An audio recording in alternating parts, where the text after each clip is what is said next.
So this is a brand new 2019 Kawasaki EX400 Ninja, otherwise known as the Ninja 400. This is a 6-speed manual, well, more like a sequential compared to a car. And it's weird, I feel a bit high up. This bike feels really light, even though it's like one person heavier almost than my FZR. Ooh, the brakes are still wearing in, the tyres are wearing in,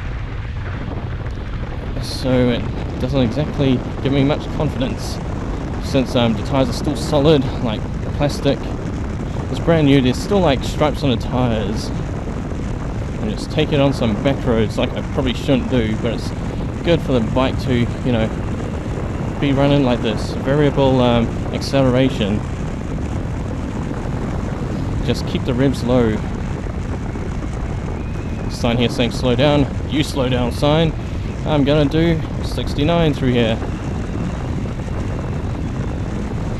And now we're in Coatesville, as some people like to say it. Alright. So it's a 399cc. Nope. Some guy fixing his bike on the side of the road there. 399cc, so it's 400, and it's LAMS approved, learner approved motorcycle. Doesn't mean much in America, or it's probably Africa, most of Europe, but for places like Australasia, which is New Zealand and Australia, and also maybe Britain, where they have this like power to weight sort of licensing as well. So LAMS bikes, they hold their value very well, because you're only allowed a certain power to weight, and this here is at the top range. I know I say that every time with every bike I own, FZR and CBR, whatever, what have you, but this one, I'm not looking at horsepower anymore, because all the LAMS bikes, they say 45 horsepower. It's makes more sense to look at the torque. So this one, I forgot how much torque it was, but it was somewhere up there, like the KTM RC390 range. The other bike that I was looking at is the Yamaha R3, and man, that was such a good bike to ride, but I want to future-proof the bike. So on average, I've had my license for like a year and a half now, and I've been to 3 bikes. The first one, it was a little bit fast, that crappy little Honda what was it, VT250, and then after that I upgraded to the Yamaha FZR250R because of the high red line, and the FZR, I replaced the sump gasket because it was leaking. It was a homemade unit, and the replacement was from AliExpress, and apparently it was from an older FZR. So, oh no, there's a truck ahead. So it didn't seal off the where the oils get to the filter and back. It wasn't going into the engine. That killed the engine. But I bought a replacement engine, swapped that in, and had that up and running before I sold it. In the meantime, I had the Kawasaki GT250R. So the mileage on this bike, right now the range is saying 365 k's from a full tank, which is really good. My Kawasaki was brilliant. I liked it because of the range. It got 330, I think, max at one time. So I drove it from Auckland to Whangarei and back, and that was on a single tank of fuel. My FZR, whew, man, that was terrible. So bad. But I was always trying to hit that magic 19,000 RPM. Right, so, yep, there's a clock. The Kawasaki had that as well. There's range and trip computers. Kawasaki had those as well, except on the Kawasaki there was like one button, and it was like press once to select and then hold it to function it. So now this compared to the R3, obviously I like the R3 better, but I heard bad things about like the tyres and the power and suspension, and the seat was very soft. So anyway, when I took this for a test ride, I wasn't a big fan of the seat position, but I was ready to hand over the hard-earned cash which I've been saving up for about 2 years, I guess. I took it for as long as I could. The guy gave me like half an hour. He actually gave me 15 minutes to ride, but he said so I showed up at like 11:11. He said, yeah, you got 15 minutes, be back here at 11:30. And well, I decided to use all that time to make sure that this was the right bike for me. Honestly, I'm still not convinced, but I wasn't convinced of the FZR or the Kawasaki. I wasn't convinced on any of them. They just forced them to grow on me. Now I'm getting used to this one now. One of my friends said that these mirrors are hideous and asked if I could change them.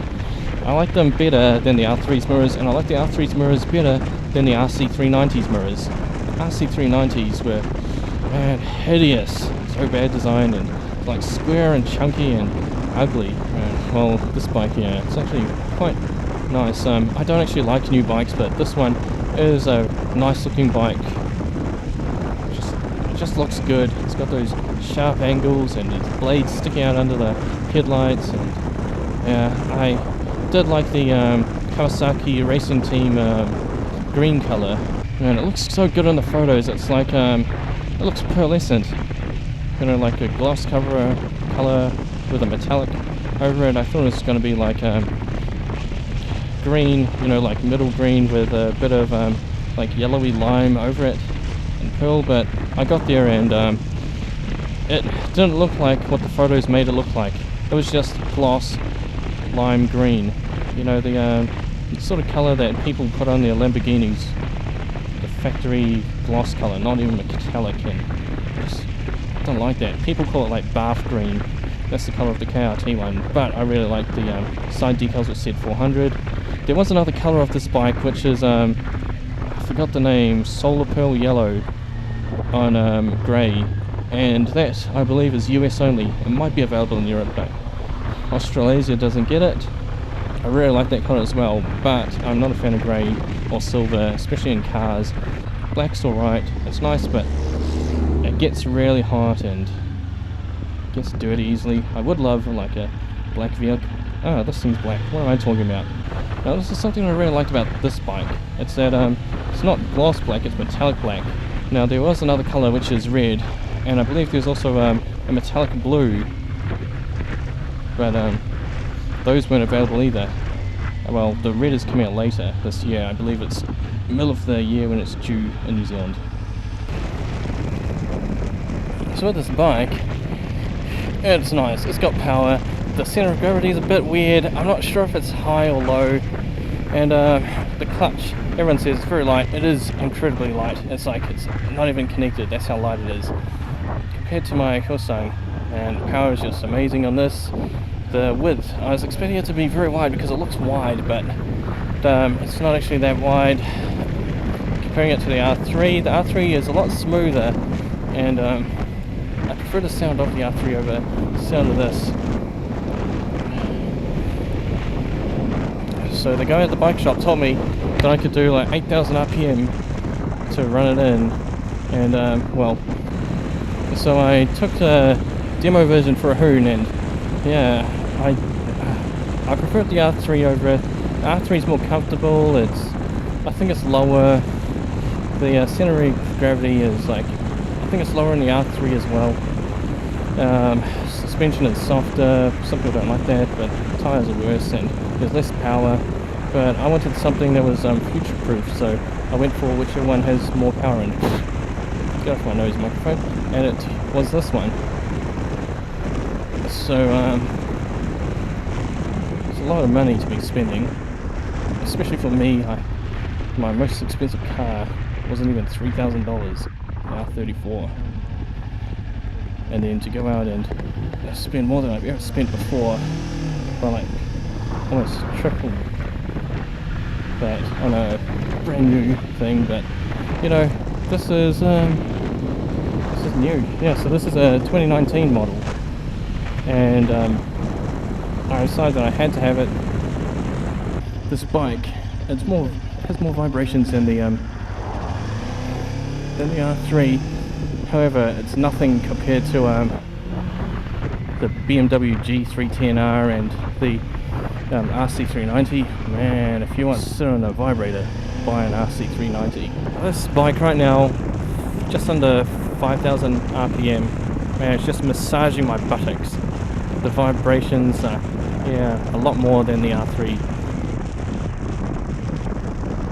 So all in all, I found the Kawasaki X400 to be very similar to the R3, except better in every way, and for just $1,000 more, it made sense to get something with that much more power, even if it does sit a bit higher.